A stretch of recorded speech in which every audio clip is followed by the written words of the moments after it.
నేను ఒకటే అంటాను, మిమ్మల్ని నొప్పించిన వారిని బట్టి మీరు తిరిగి నొప్పించకండి, మిమ్మల్ని బాధ పెట్టిన వారిని తిరిగి బాధించకండి.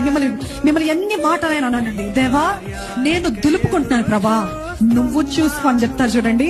అప్పుడు దేవుడు ఏం చేస్తాడు, నువ్వు వెనక్కిరా, నేను ఈ రంగంలోకి దిగి నీ పక్షాన యుద్ధము జరిగిస్తా. ఆయన దిగాడు అనుకోండి, ఎవరి దక్కర్లేదు. ఈరోజు ఇది మాట నమ్మండి, నేను దేవుని సన్నిధిలో దేవుడి కోసము నేను క్షమిస్తా, నేను ప్రేమిస్తా, నేను ఈజీగా నేను ఒఫెండ్ అవ్వను, ఈజీగా నొచ్చుకోను, దులిపేసుకుంటా, ప్రేమ కలిగి ఉంటా. ఈ రోజు నా ఎమోషన్స్ నన్ను ఏలటానికి వీల్లేదు యేసునామంలో.